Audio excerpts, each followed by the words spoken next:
We're on Parah Perek Vav Mishnah Hey, fifth Mishnah in the sixth chapter of Masechet Parah. So now we're talking about filling up the water, using water in order to have kiddush, in order to use the water for Parah Aduma. Hamifane et ha'ma'ayan letoch hagat. A gat is a wine press.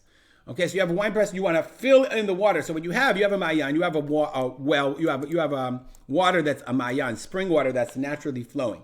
And beautiful, naturally flowing spring water, but now you want to use it to fill your gut, to fill your wine press. So what you do is, you mefaneh, you direct it. You asar charitz, you made a trough, you made a hole, you made a charitz, a ditch, mina mayan, adagat, from the mayan to the gut.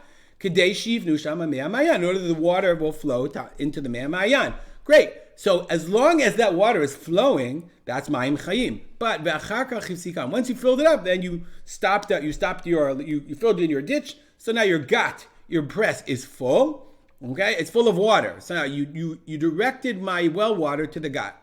O letoch hagevim, or into gevim. Gevim, the Bartenura says, lashon asa nachal azeh gevim. It's from Malachim. Rikak shel mayim. It's got to be some kind of like streamlet of water, a smaller rikak. Let's look it up, that word. It's actually hard to find because it's not gevim, it's geveh. Sometimes that's one of the challenges of finding words in the Jasro, is that the word is in a different form and you have to figure out what he means. So cavity for collecting water, a pond. So you filled up your pond, great, you filled up your pond, and then you interrupted the flow of water. Turned off the spigot, as a sense. You redirected the flow back to the well water, back to the spring. Okay, then Mishnah says psulim lazavim u'lemitzoraim. It's, by the way, it's a kosher mikvah. It's a wonderful mikvah. But for zavim and mitzoraim, for a zav and a mitzorah, ulekadesh behem mechatat, and to use that water for mechatat is not usable. Why? The Bartenura says why? Ba'inan mayim chayim, because you require mayim chayim. You require flowing water. V'hane, these waters, kevan dehivsikan, since you stop the flow, lav mayim chayim denu. It's not considered flowing live water.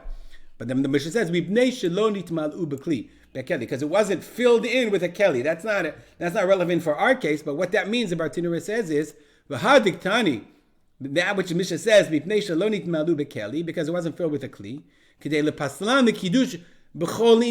so now you can't even use it for kiddush. You say, okay, I don't want to use the water to fill something else.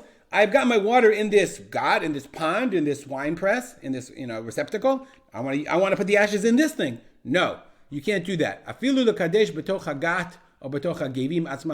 if you wanted to put the ashes in the gat, the wine press, or the pond, you can't do it because it's not a kli. So you can't use the water to put it into something else because it's not ma'im chayim. And you can't put the ashes in that thing because it's not a kli itself. It's connected to the ground. All right, we'll stop here. And dedicate our link to memory of my father, Rav Simcha ben Yitzchak Kalman. Make it a great day.